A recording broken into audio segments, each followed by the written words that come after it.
All right, welcome to day 10, the personality matrix. I am so excited to teach you guys about the personality matrix because it's going to take us 3 days because we are going to dive into how others see you. We're also going to talk about the secrets of personality, what really makes someone who they are, and understanding how people work. So as always, we start with a warm-up just to get our juices flowing and get our first learning in for the day.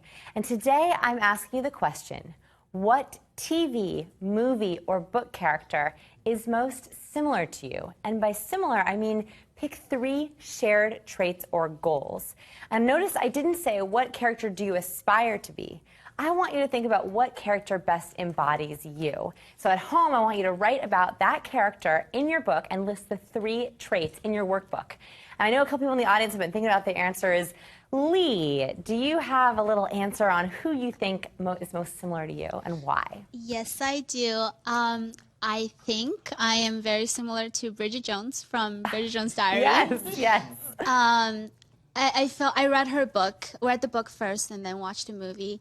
And both times I was like, this is me. She is exactly how I am. What about her really resonated with you? Was it a value or a characteristic or? Her personality, a lot of it, she's very silly, she's very clumsy.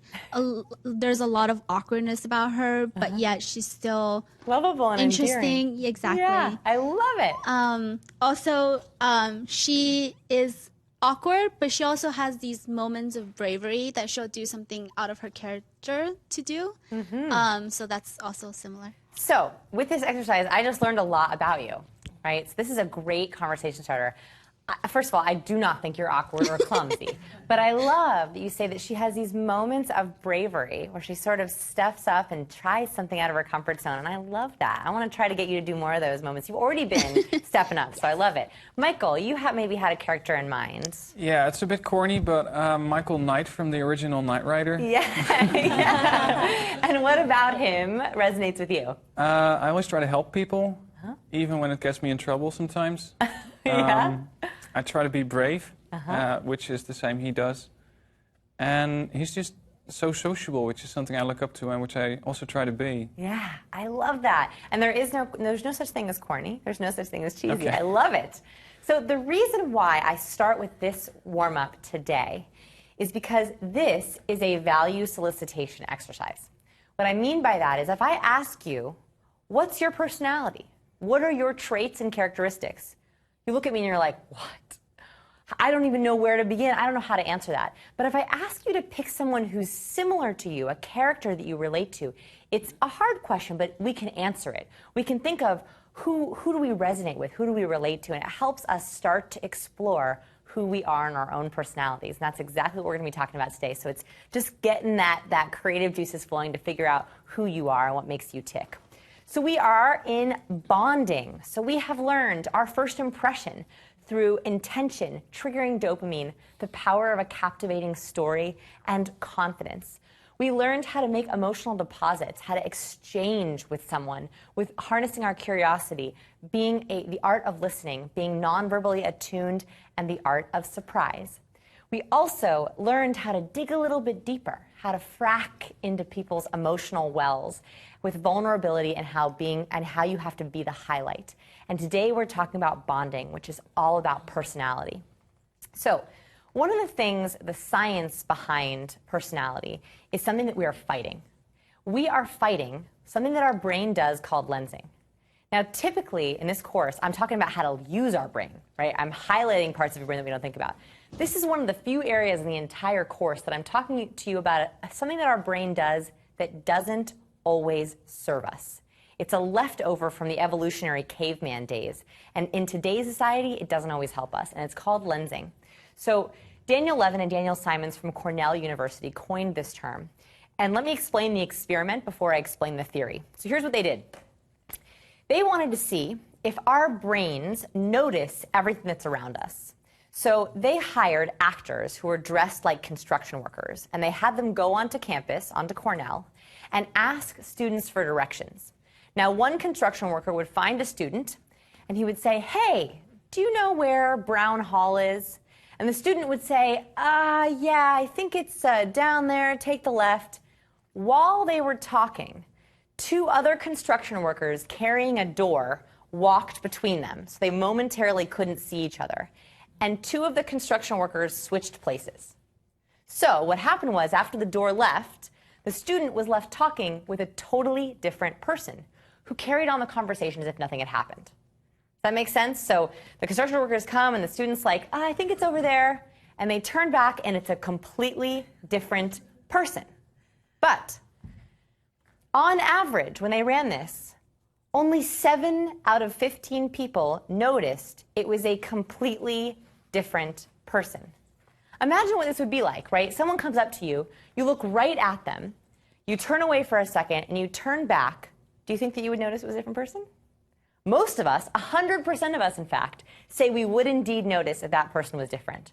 But what happens in actuality is we don't. It's because our brain does something called lensing. We put people into categories like stranger or construction worker. And by the way, they did this with more and more brazen actors. First, they had 2 white men, and they had a white man and a black man. People still did not notice. Then they changed it from a man to a woman, and people still did not notice. In fact, on my website at sciencepeople.com/PQ, I have a video of this experiment in action, where you can actually see people do not notice that a completely different person, even man to woman, they do not notice that it's a different person.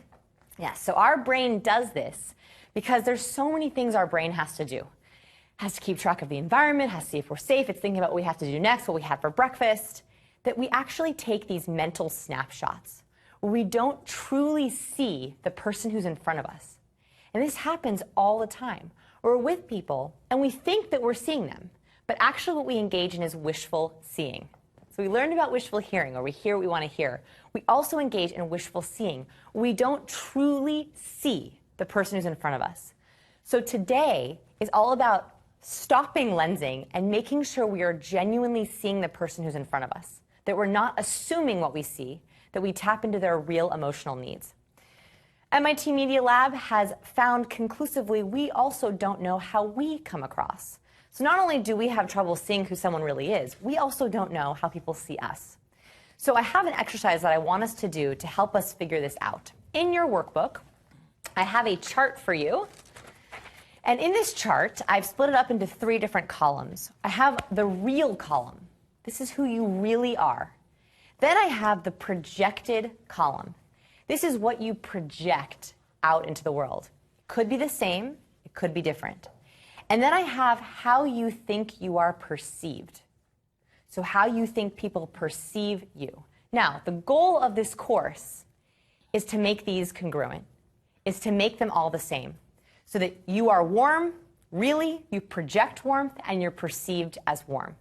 But the problem is sometimes is not always the case. What we actually are is different than what we project, and that's different than what's actually perceived. So I want to start with our strengths. What we feel is valuable about us. Now, in your column, and at home, I want you to fill out the entire column. Here, we're only going to do 1. I want you to fill out 1 of your strengths, something that you feel really proud of. Then I want you to think about, do you project that strength? Do you think that other people see it? And in the last column, I want you to see, is that perceived correctly? Here's an example. So I did this with a student recently. And she said, one of my strengths is I'm a problem solver. I love to solve really complex problems at work. Projected, she says, but I think I project humility. In the workplace, when someone comes up with a problem, I actually am not the first person to jump in and say, I want to solve that. I might solve it privately, but I'm afraid to talk about my solutions. So what she comes across as is meek. They don't see her problem-solving ability. So this is where it's not congruent. So I want you to turn to your partner. I want you to explore together. We're going to have 2 people come up here. Your real strength, your projected strength, and your perceived strength. At home, I want you to do 3 of them. So 3 of your strengths in all 3 columns. And I want you to highlight, circle or highlight where they're different, because that's what we're going to be focusing on in this course. So I'm going to have, who hasn't been up? Joshua and Allie, you guys haven't been up yet today? Oh, Allie, are you okay for this one? I know, sure. I know it's hard. We're just going to do 1, though, and I'm going to help. I'm going to help. Come up on stage, turn to your partners and start. So, if you guys want to stand a little bit further back, right here, perfect. Okay. Okay, so I'm going to give you a second to think about it. Is that all right? I'm going to put you on the spot first. Yeah. All right, so Joshua, what is a strength that you think you have? I think I'm able to just connect with people. Just Connect. Okay. Do you think that you project that desire to connect?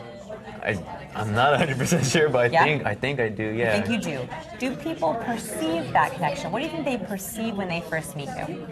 They perceive me as just being just like genuine, just wanting to listen to them and. Okay, so Yeah. the desiring the ability to connect. I love it. So for you, that is congruent. Okay. Okay, because you want them to be all the same. That's exactly what you want. Give me one other strength. You're thinking about yours? Oh, I was listening. Yes. You can He think about is yours. a great listener. You are a great listener, and you are a That is great. thank congruent. you. That is absolutely true. I want you to think about yours. I'm going to have Okay. you do one more. So what's another strength that you have? That was so perfect. So I want to dig Another deeper. one.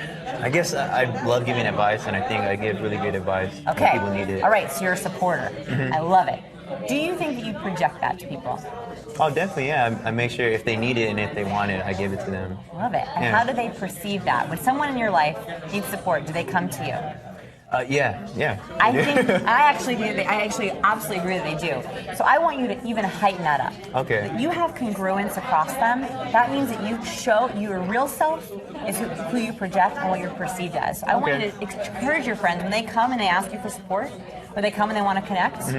Tell them, I'm so happy that you connected with me. Right? Use the Pygmalion effect and be like, I love doing this with you. This is one of my favorite parts about connecting. Okay. All right. All right. Thank you. Yeah, Allie. Okay. So what's one of your strengths? I'm a great listener. I agree with you. So, you're a great listener. How do you project that? Oh, now see, this is where I'm a little lost because Yeah. I think I'm perceived as a pleaser. Okay, so let's skip that column. So you think that you're perceived, your strength is a good listener. People perceive you as just pleasing. But Yes. actually all you want to do is listen. Yeah. So what happens in the projection stage that makes that perception a little bit different? What makes them perceive that as people pleasing as opposed to a great listener? What happens in there? I don't know the right answer here, so we're going to talk about it together. Yeah, I don't know. So when you're people pleasing with someone and they're listening, what happens there? Are you saying yes? Are you I think I'm so anxious to help. okay? That's projected. Okay. So what's projected is anxiety to help. And that comes across as being a people pleaser. So what I want you to think about is how you can turn that desire to just listen Right. into not necessarily saying yes all the time, not necessarily anxiety, but showing them that you are truly there for them. And I think you can do that actually with the art of listening. Okay. So the ruck technique, that is not a people pleasing technique, that is an art of listening technique. Okay. I want you to come back to me and I want you to tell me how that goes. I definitely embraced when you talked about that, leaning into that silence. I love it. Yeah. Because that would give a little bit of distance and allowing to just listen Without the anxiety. Yeah, the Okay, so anxiety. silence. I love it. Thank you I for will sharing vow of that. silence with you next Yes, year. I love it. Thank you, guys. All Okay. right. All right. So that was really cool. I just learned something about Allie that I didn't know that I loved. Can I share? Allie, would you mind sharing the 3 different columns? Would you mind what we just talked about? Sure. That was really powerful. The real strength is that I'm a good listener. The projected is my anxiety to help. And so I think I'm perceived as a people pleaser. And so that art of the pause, of having a little bit more silence, of using the ruck technique by saying, I validate you. The ruck technique is not a people-pleasing technique. That is a listening technique. And that can turn that skill of being a listener, take out the anxiety and show, no, I'm just here for you. I love it. Does anyone have any interesting learnings? Yeah. In my case, which is really weird for how old I am, so I found out that I've been perceived very analytical, and apparently I project it as well. Otherwise, they wouldn't perceive it, right? Yeah. And then that's when I actually realized that it is my real strength as well, which is backwards for me. Yeah, I love it. So what made you discover that? I realized getting a comment from a guy who crunches numbers on sheets all day says that you're more analytical than I am. I thought. Okay, yeah, that's a reality check. I love it. Okay, so we did strengths. Now this is the hard part. Now we're going to talk about limits. So this is a little bit vulnerable, right? Talking about our weaknesses, thinking about how our weaknesses, what we project for our weaknesses, and how they're perceived. We often don't project our weaknesses. In fact, we try to usually cover them up. So for me, I tend to be pretty guarded. Like, I'm a very private person. I keep things very close to my heart. A couple things I protect really, really carefully. The problem is I think that I project this as being quite secretive. And I think that this comes off as being standoffish. And that people perceive me as being like, step back. And I try really hard to not do that. But because I'm pretty guarded about things, because I'm afraid of being judged, which we talked about in the last segment, I like to keep that distance. So I want you to journal about this one on your own, because it's pretty vulnerable to talk about. And unless someone has a weakness that they're willing to talk about, maybe how they perceive or something that they've worked through, at home I want you to think about what are 3 different limits. I like limits better than weaknesses, because a weakness implies that you can't change it. A limit is something that we can leverage, that we can break through, that we can change. What are 3 limits that you have? What are they really? How do you project them or try to cover them up? And then how are they perceived? I want you to try to work through that exercise on your own. The reason we do this is because it brings us into skill number 15, which is the personality matrix. So it's one of the most important skills. It's exactly halfway mark. The personality matrix. Learn how to use the personality matrix to leverage strengths and limits. So this is tapping into personality science to make sure that we are seeing people for who they are and that we're taking advantage of their best selves as well as our own best self. This is all about the matrix. So as we learned, every human has 5 parts. At our core, we have our intelligence, our talent. Then we also have our values, our motivation, what gets us going. In the next layer, we have our love languages or our appreciation languages. This is how we show our talents and our values, how we feel appreciated and loved for our talents and values. And on the very outer ring, we have the 5 aspects of our personality, which we're about to learn. Now, I like to call this, unraveling this matrix, the onion mindset, because like an onion, this is why I asked to have some onions on set today. I think they were like, you want a what on set? You want a basket of onions? Okay, Vanessa, we'll do it. So the reason for this, and whenever I see an onion, I think about it, is that every human has many, many layers. But as we peel back those layers, every single interaction is an opportunity to discover who they are. And that every person brings us flavor, unique perspectives, and learning.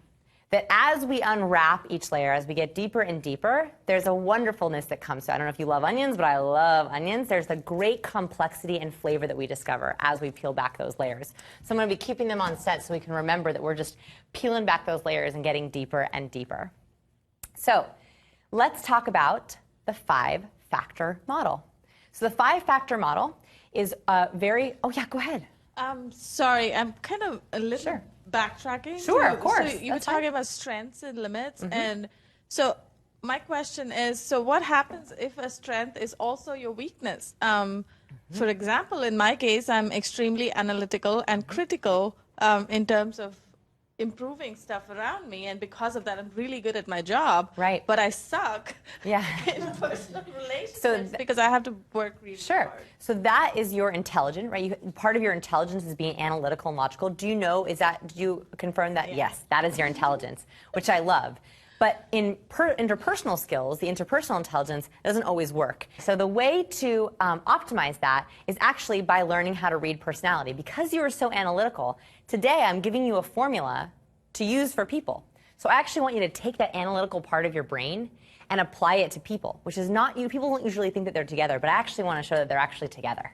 I want you to use that analytical part. Yeah, I love it. In fact, I'm an interpersonal intelligence. I'm not analytical, so the two of us should just work together.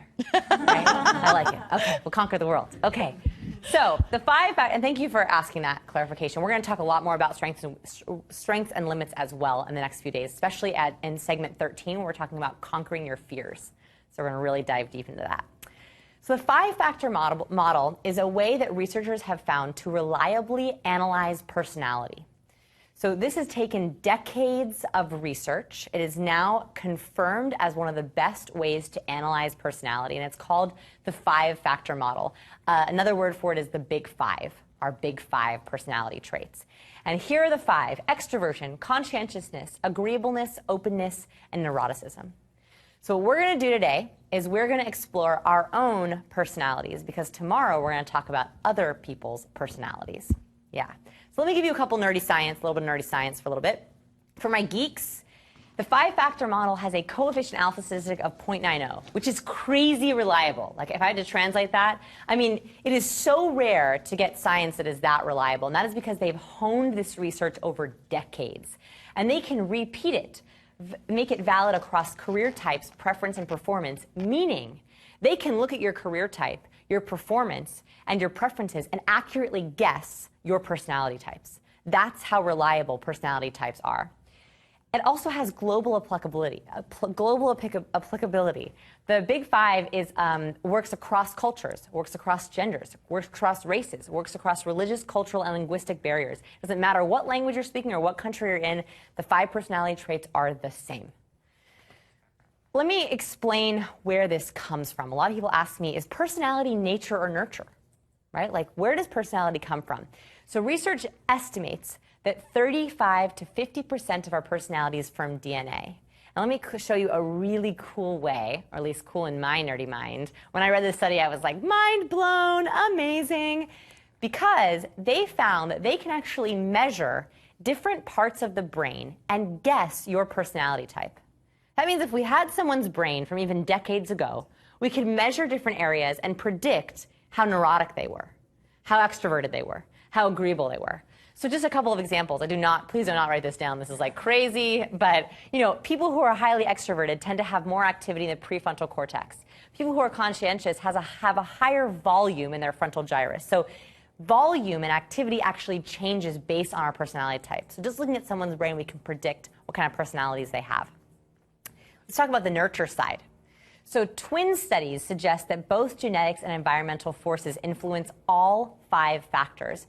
And they did this at the University of Edinburgh. They analyzed 800 sets of twins, some who had been raised together, some who had been raised apart. And they found that there's about 50% of our DNA that's 50% of our personality that's environmental, that's changed by our parents, where we grew up, our friends, how wealthy or affluent we are.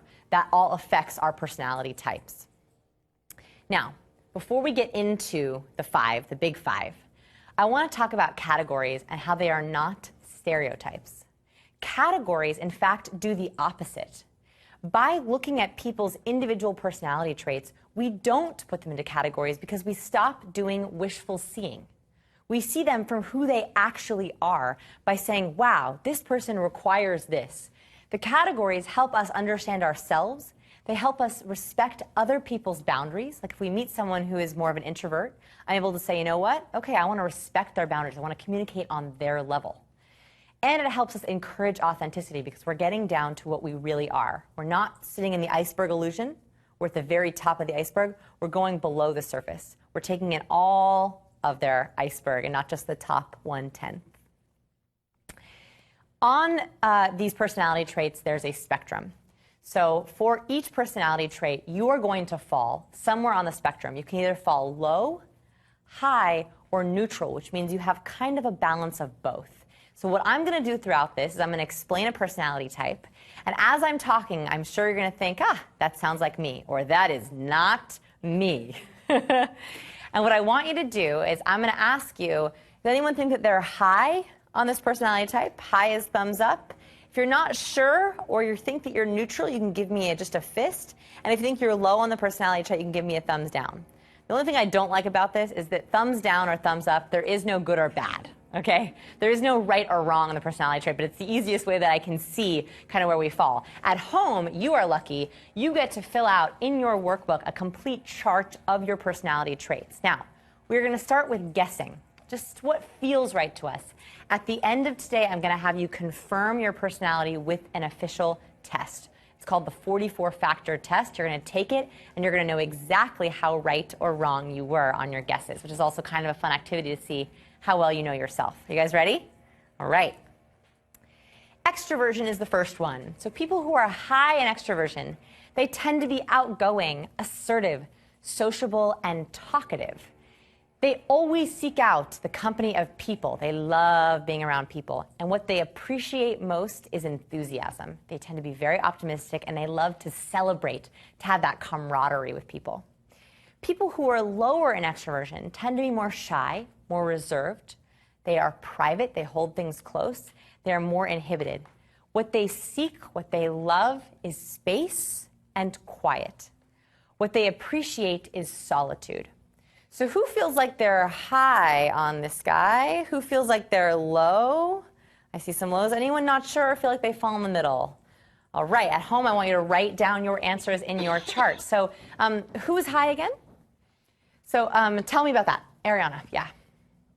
So, Oh, yes, Mike, I'm sorry. Yeah. so I switched between high and low, and I haven't been able to figure out any pattern whatsoever. So it could be in situational, between. but we're not sure of the pattern. Yeah. What are the when do you tend to be high extrovert?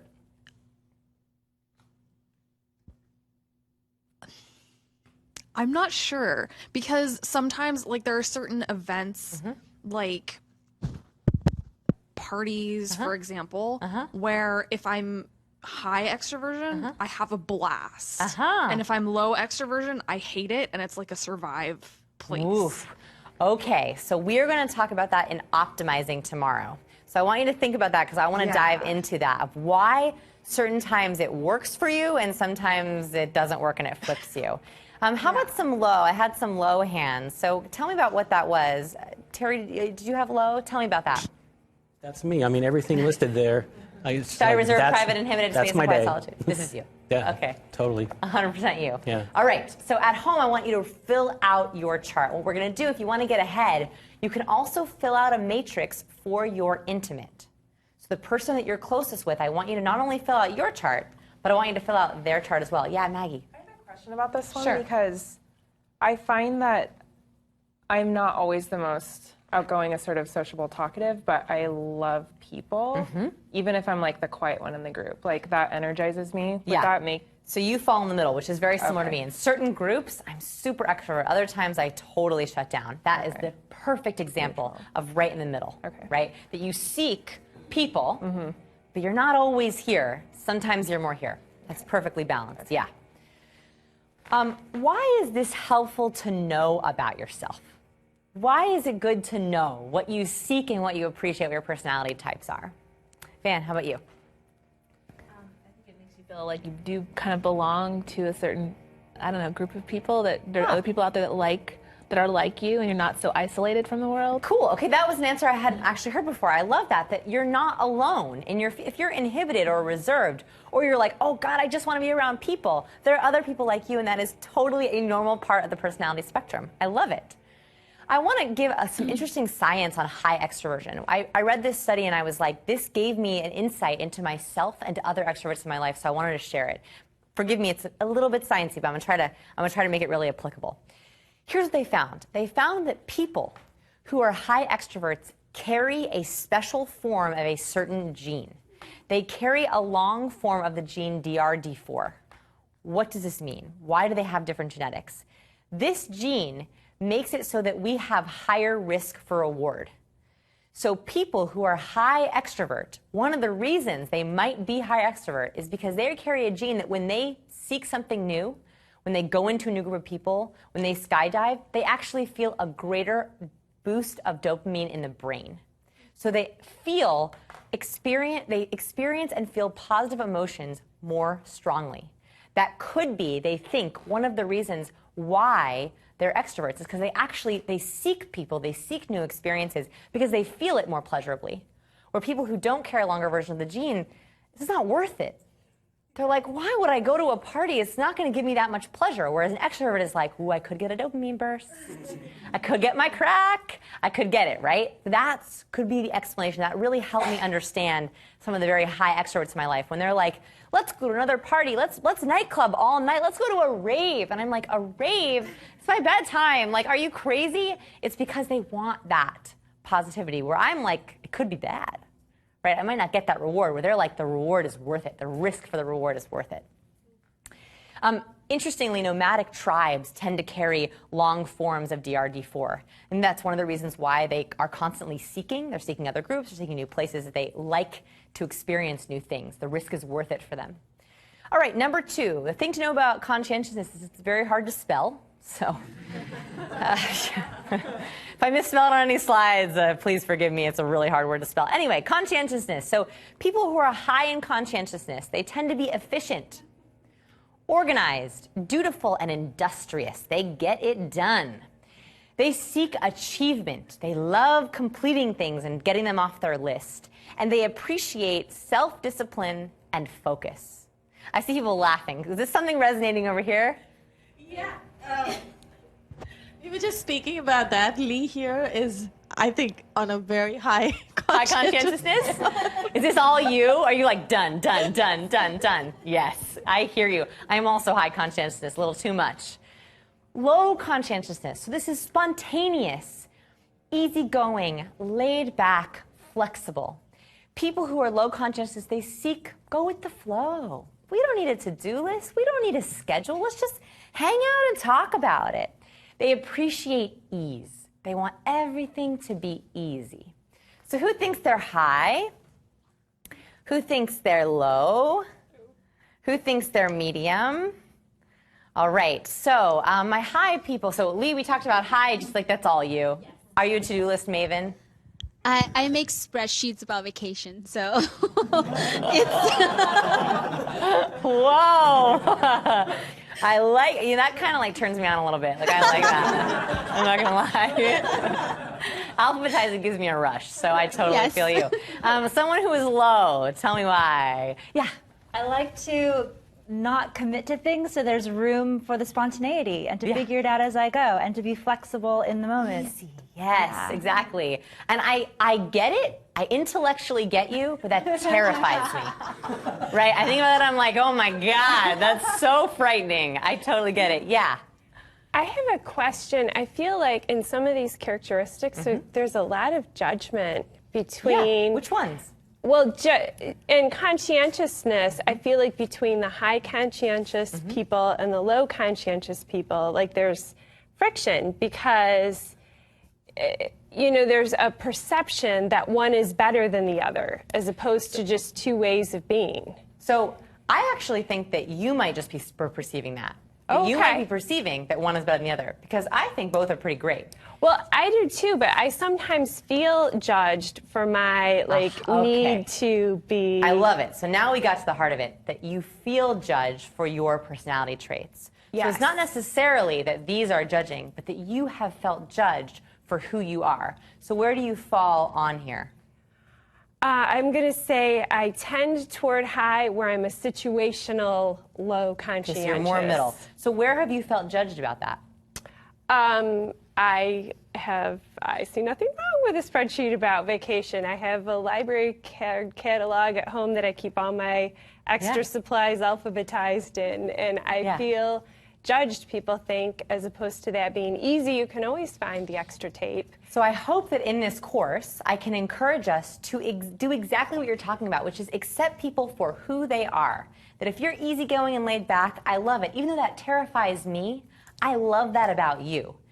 Now, having a spreadsheet about vacations, I love it. But for someone else who would be like, oh my God, that's terrifying, at least we can say, I appreciate that about that person. That if I need to get something done, I'm going to them. Right? So this is about optimizing. It's not about feeling ashamed. It's about saying, I want to honor someone for who they are naturally. But I think it's very interesting that you brought up the judgment, because I think that a lot of us have felt judged about our personality traits. For example, my husband drives me nuts with how efficient that I am, and he's like, well, I call it efficient, he would call it anal. Difference in words. And so I often feel judged, but we now speak the same language, where I can say, it's my high conscientiousness is kicking into gear. I'm high C. And he'll laugh and he'll be like, I'm a low C. I'm a low C. I got to take it easy. So it lets us speak in a different language so we can respect people. And I want to talk more about that as we keep going. Yeah. Yeah. I also, though I might not, I'm high most of the time as well, though not a crazy spreadsheet person. But I would want to travel with that person. Totally. Oh yeah, that'd be the best. Because they're like, super organized. Fantastic. Yeah, and I the love low it. can like enjoy the vacation. And I love traveling with easy laid back people because they calm me down. right? They're the ones who are like, you're exhausted and it's your vacation. Let's like cancel the tour today and let's just take it easy on the beach. They calm me. They settle me down. So it's balancing out those traits. Yeah. So why is it helpful to know this about ourselves? We just talked about it, right? We're able to honor people for what they naturally do. And we're not going to ask someone who's high conscientious, just calm down, take a chill pill, right? You're literally telling them, don't be yourself. Don't be who you are when you tell them that.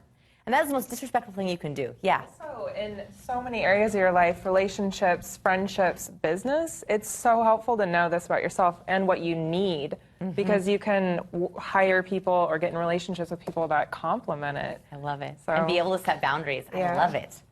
All right, agreeableness. So people who are high in agreeableness tend to be very accepting. They're compassionate. They're cooperative. They trust very easily. They're compliant. They seek being nurtured and nurturing. They love teamwork and they love working with team players. They appreciate politeness. They appreciate working together. Low agreeableness. They tend to be much more analytical. They're more detached. They don't want to get into the emotions. They want to look at it logically. They're a little bit suspicious at times. They're more prudent with their decisions. They take more time and care before they make a decision, and they're very direct with their ideas. They seek caution. They want to make sure they have enough time to analyze everything before they have to make a decision, and they appreciate straightforwardness. Now, one struggle that I had, which is speaking to what you were saying, Allie, is that I had a really hard time finding adjectives that weren't negative or positive. I had a really hard time because there is no right or wrong on either side. But people tend to think that maybe suspicious could be negative. I don't mean it in a negative way. It's just the way that they make decisions. So I hope you'll forgive me on the adjectives that I had to use. That there's no positive or negative. It's either one. I'm just trying to get us into the personality type of that mentality, if that makes sense. So I hope you'll forgive me on that. Yeah. I'm already finding that I'm in the middle on a lot of these. Yeah. And I don't know if that's just because I'm flip-flopping or if it makes me feel very vanilla right now. I can't. There's no such thing as vanilla. I can't wait for you to take the actual test. Okay. So if this is something to learn about yourself, right? And one of these might be actually that description itself, is that when you are doing these, if you can't decide, if you're having trouble deciding, that could be an interesting thing where I need more time to figure it out. I need someone, a third party, to verify for me. I need to make sure. So the 44 inventory that we're going to take at the end, this is part of our challenge. I can't wait to see if you are actually in the middle. Yeah, we're going to confirm that. Check back with me on that, too. I want to hear it. Who feels they're high agreeable? Who feels like, high agreeable. Who feels like they're low agreeable? And who feels like they're maybe right in the middle? Yeah, so high agreeable people. I saw a bunch of hands go up. Who was that? Yeah, tell me about it. That's just completely me. This is the side as you. Accepting, compassion, cooperative, trust, and compliance. Yeah. I love it. And I think sometimes it can get into the people-pleasing mode. Yes. So when I'm aware that it's getting into the people-pleasing mode, I try to rein back and understand why it's getting into people-pleasing, and I'm not keeping my boundaries. But that's been a tricky thing for me. So tomorrow, I'm so glad you brought that up. Tomorrow in Optimizing, we're going to talk about exactly that. The pros and cons of high and low. So when you are high agreeable, you have amazing friendships, you are great on teams, but you can also dive into people-pleasing mode and what we need to do to optimize that. So you stay in the positive parts of your personality traits. You leverage the positive sides of who you are. Who is low? I saw a couple. Yeah, Maggie?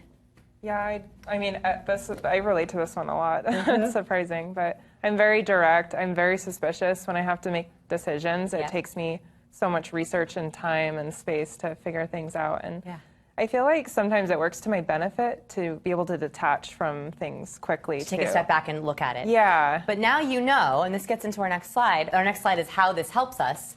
Of like, when you're working on projects, you know that you need a little bit more time before you agree to something. You're always going to build in a 24-hour window or a week-long window of, I'll get back to the proposal, or I need to think about it. Right? That's something that you know that you have to do because you have to get a little bit of time on it, analyze it. So a little bit of science on high agreeableness that I found fascinating. So this is that people who are high in agreeableness, people who raise their hands as a thumbs up, you are more accurate at predicting the mental states of others. There is something about the way that your brain works that you can accurately typically guess what someone else in the room or after an activity, what their mental state is. You spend more time, way more time, processing feelings. So you think through feelings as opposed to just the logic, and that's very important for us to know. Give yourself space to process feelings. That's not a bad or a good thing, but if you know that you need that about yourself, then you can say, you know what, before I make a decision, I don't need to do a pro and con list. That's not the way I think. I need to spend some time and process the feelings. That could be out loud with a friend, that could be journaling, but it's not a pro and con list for you, necessarily. They also are much quicker to forgive, and they're slower to anger, even when people are worthy of blame. So they found that in competitions, that when someone has been wronged, people who are high agreeableness didn't hold the anger, they didn't hold the grudge. They were like, it's okay, even if the other person was wrong. Just a couple interesting things to know about yourself if you're high agreeable. So why is it helpful? Well, we already heard an example from Maggie. Anyone have anything else where they feel like it resonated with them and they are going to make a change based on that notion? Who is high again? High? So Lacey, what are you going to do with this information? I'll interact differently with colleagues. Like, any time that the things on the high aren't acknowledged, it drives me crazy. Like, nothing will make me more mad than when something on there doesn't happen. Yeah. Especially with relationships and team player, like, that's it. That's a big deal. Right. And you value that. Right. But that's not everybody.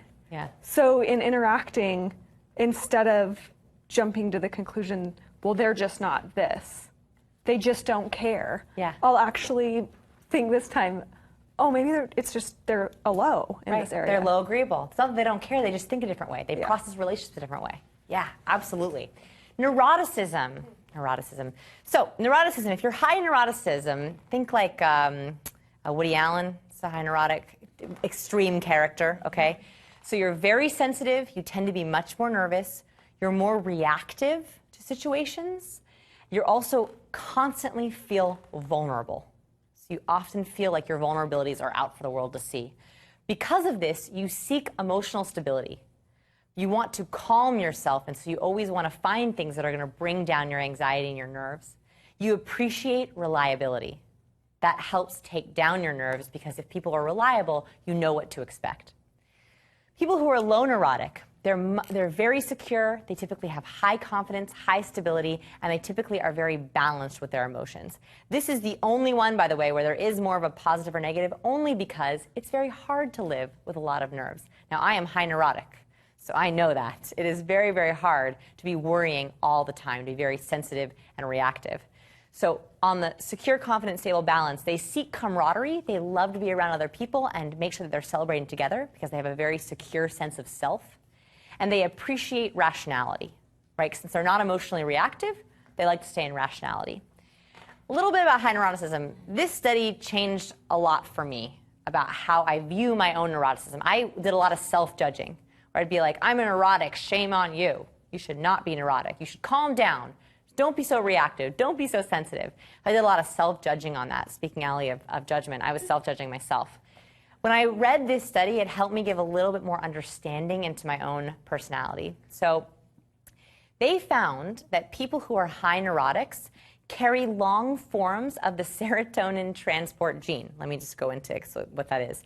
So serotonin is what often relaxes us.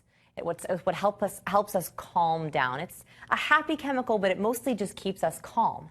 So people who are high neurotic actually carry a long form of the transporter gene, so they don't carry serotonin as well, which means that we have a greater response to negative events.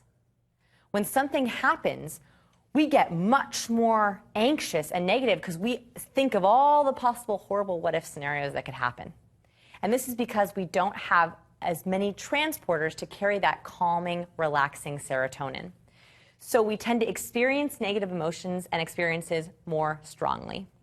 We also have much higher rates of depression because we experience negative things more severely. We have trouble seeing the light at the end of the tunnel. Another thing about high neuroticism is they are much more unsure about what makes them happy.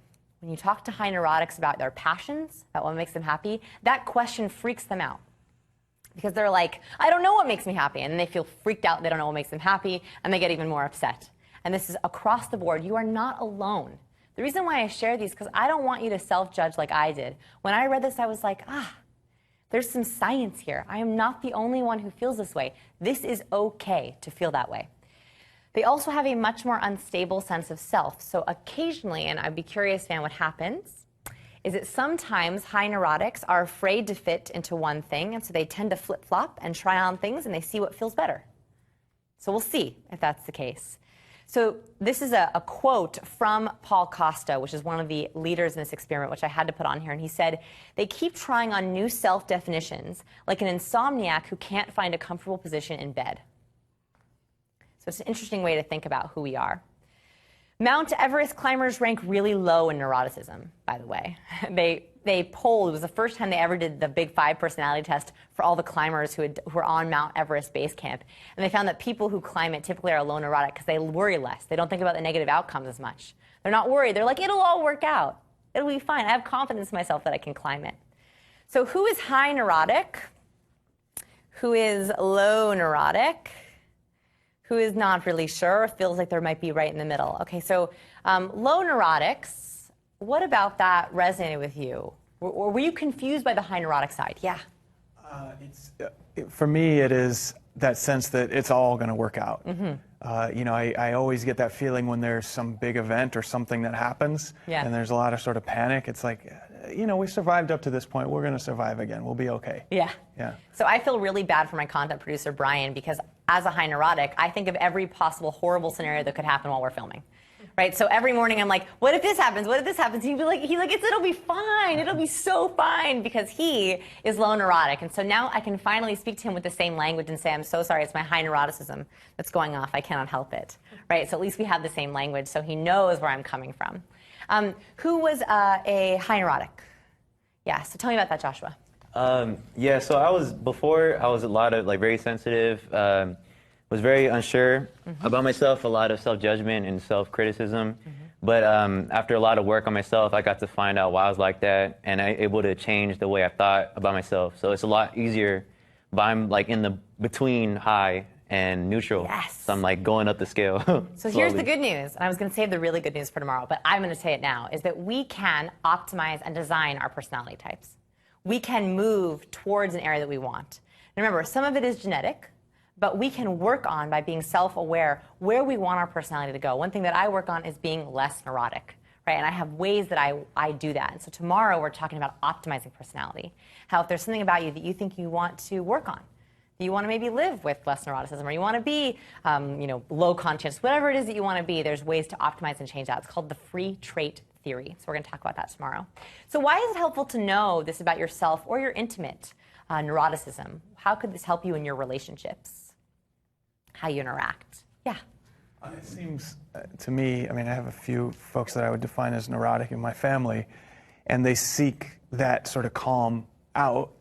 And so there's nothing wrong with that. You can just say, well, this is what they need, so I'm going to give them a little bit of that, and then it's good. Your reliability is exactly what they seek and appreciate.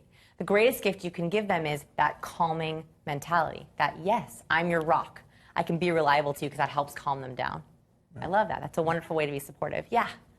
I think another interesting thing that I found out is because I am really on the other side, like completely low, I also attract people who are extremely on the other end. And because of that, I used to think it was just me. I'm doing something like totally wrong, but I understand now why that is the case. Yeah, you're not doing something wrong at all. It's actually fitting an emotional need of your personality. All right, let's go through the last one. So there's been a lot of argument over the title of this personality trait. So I gave the really long title, which is openness to experience and intellect. It's also called curiosity. For the duration of the course, we're going to call it openness, but I know that some researchers will get really upset with me. So here's the long title. I'm just using a short name. People who are high in openness are very inventive. They're curious. They're adventurous. They're dreamers, and they're creative. They have high creativity. They seek fun and novelty, anything to get their creative juices stimulated. They appreciate independence because they love to be able to explore. On the low side, people who are low in openness are very consistent, practical, they're cautious, they're careful. They tend to be a little bit more conventional because they're not so sure how much they like the new things. They seek predictability. They want to predict what's going to happen, and they appreciate routine and habit. So, who thinks they are high openness? All right, so tell me about that. Who wants to tell me about their high openness? Yeah. Yes, all of those things are definitely me, even to the extent of, like, when I had a birthday, instead of getting a big cake, my friends got like a bunch of little cupcakes, so I wouldn't have to just have one kind of cake. I could try different kinds. Yeah, your friends know what Right? you love. Yeah. I love it. And JK, you raised your hand too. Well, yeah, but I think all of these, I've found it struggling. In fact, I'm seeing some of our online audiences saying the same. They're finding everything is coming in the middle, and I am finding everything coming in the middle for me. That is why verifying makes me it. anxious. Yeah. Oh, it's making you anxious. I'm sorry. So that's a very important learning to know about yourself. You fall in the middle. Wow, what is it about these things that are making me flip-flop? And you can actually highlight in your workbook, write the words that are making you conflicted on both sides. And then when you take the test, I want to see if you actually fall in the middle. Most likely, rarely everyone is in the middle. So I want to see how different that acts. Yeah. I'm feeling the same way, but until this one, I know what I am on this side. What are you? I'm high. You're high. But I just had a realization a few moments ago, and that was that my mother tends to fall on one side, and my father falls on the other side. So somehow I'm probably, that's the reason why. So your genetics and your environment are at play to push you in the middle. Right. Ooh, that's super interesting. Who's low? Who's low? Who's low openness? So we have. So I would say it's. Yeah. I would say it's situational. Yes. Like even like depending on the day of the week. So when are you high? When are you low? Like weekdays, when I'm working, I'm like habits, practical, like, routine. Yeah. But then when it's a weekend, it's like whatever happens. So you play high and you work low. Yeah. Yeah. I love it. And that's a great thing to know about yourself. So this talks about a lot of our work habit. Thank you so much for that comment. This one is a lot about how we like to work, who we like to work with, what stimulates us in our job. It helps us point to our passions. Do we like things that are more predictable, or do we like to be challenging, creative, and inventive? So the easy way to remember this is OCEAN: openness, conscientiousness, extroversion, agreeableness, neuroticism. That's what we're going to keep talking about. OCEAN, that's how you remember it on the 5. And what I want you to do is I want you to fill out who your intimates are.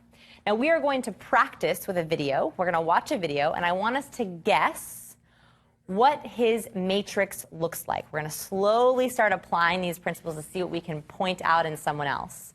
Ready to watch the video? All right, let's try it. Serious. I'm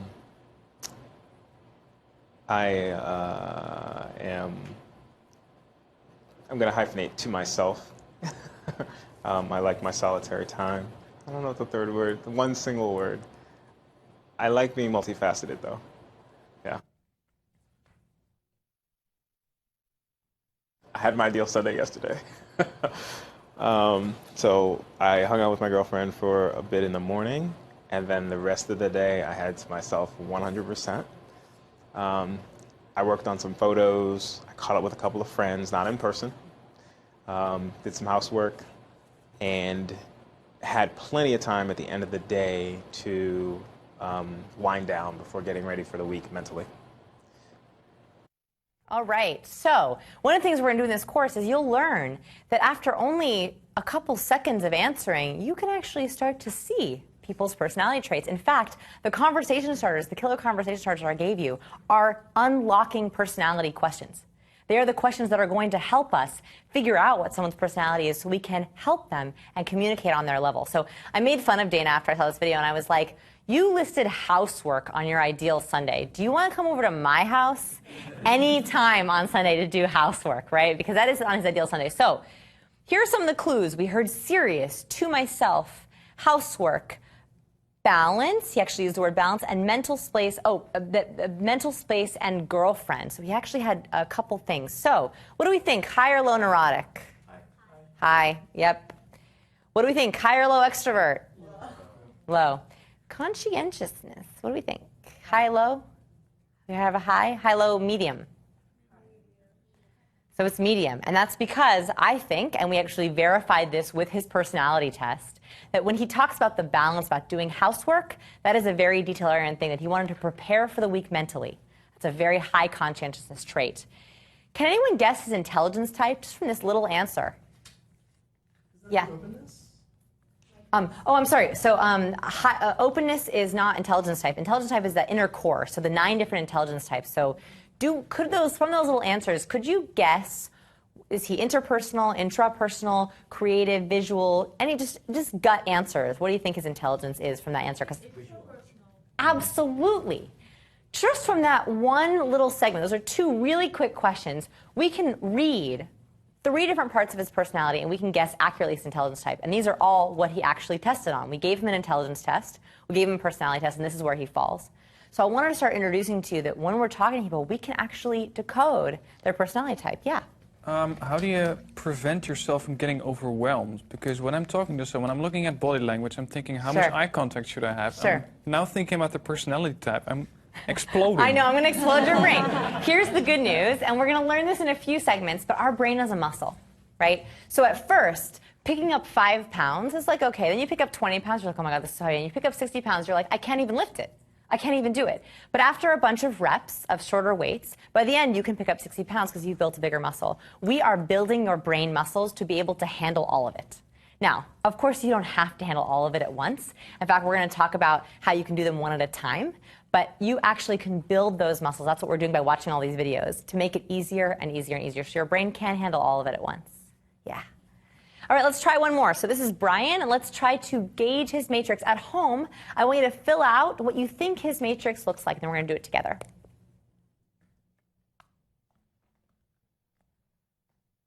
I am positive, impatient, but getting better, and thoughtful.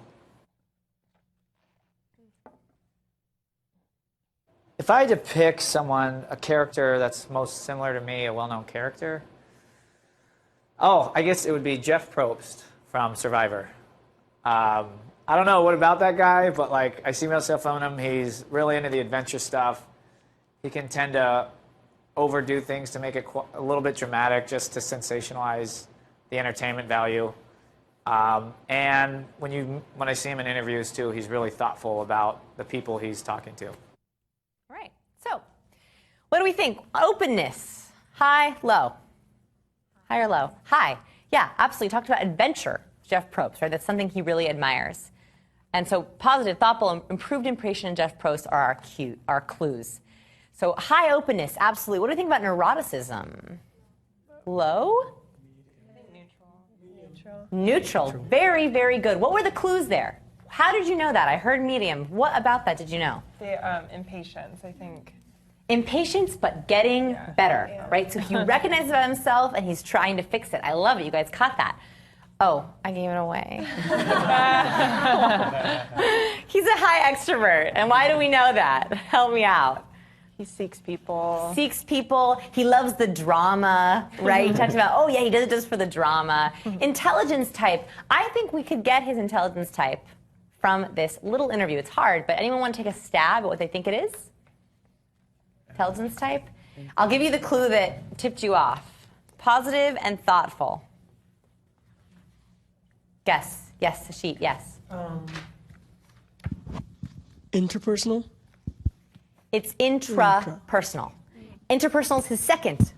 Very, very close. Intrapersonal, talking about thoughtful. Now, we're going to explore that one a little bit more in a session coming up. But intrapersonal, that he's very thoughtful. And we're going to learn in a later answer how much he likes self-development, which also hints us to his intelligence type. So some inspiration here is that Fortune 500 companies also use the big 5 factors. Many of them use the 5-factor model to predict job performance, job satisfaction, how happy someone will be in a job, and performance. So we talked about how the Big 5 can help you in romance, business, and social situations. This can help you find the right partner and support your partner. This can help you work with your colleagues and make sure you're supporting them and that you're working at your best level in business. It can also help you socially to make sure that you're supporting and speaking on the same level as your friends. So here's what's coming up. We are learning how to optimize interaction. We're going to learn what makes people tick, how to design your personality, and how to be your best self. And then we're going to talk about speed reading people, how to do this very, very quickly, how to trust your first impression when you first meet someone, how to bond quickly, and of course, the art and science of speed reading. Our challenge for today is I want you to take your Big Five test.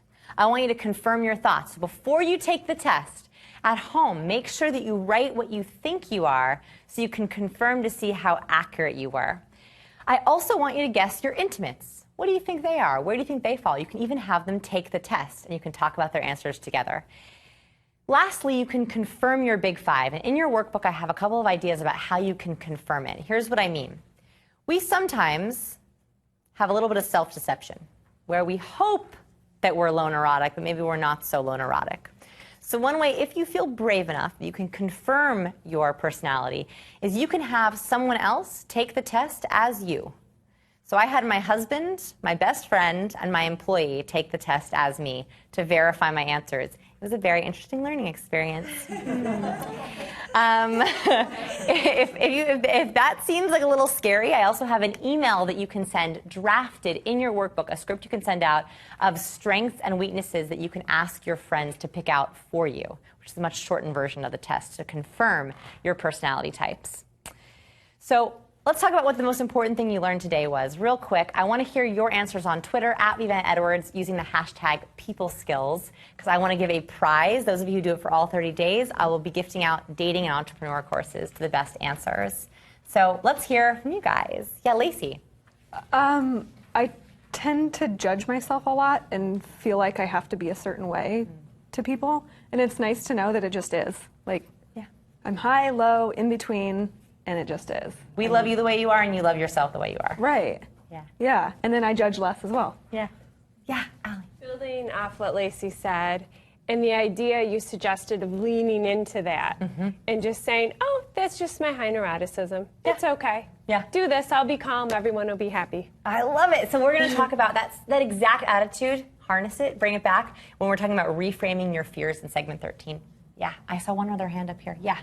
The personality worksheet was really powerful for me with the real, the projected and perceived, because I think that I've gone through a place of where I'm more scarcity than abundant.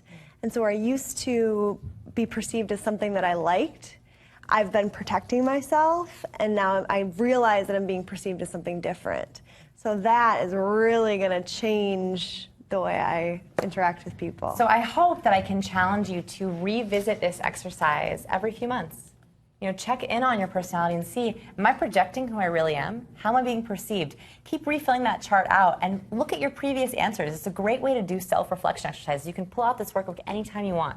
It's your People Encyclopedia. You can reference it whenever. That's a great idea. In fact, our director was just messaging me while we were recording, and he was saying that he took the personality test, but when he was seeing the answers, he was finding he was something completely different. Wow. So I think it's interesting as well. You know, we've all been self-assessing here, but I love your suggestion of asking some other people, because I think we might find some very different answers. And the workbook that everyone's referring to is right here. It's this huge document. You definitely want to have this when you follow the course, and this is available as a purchase bonus.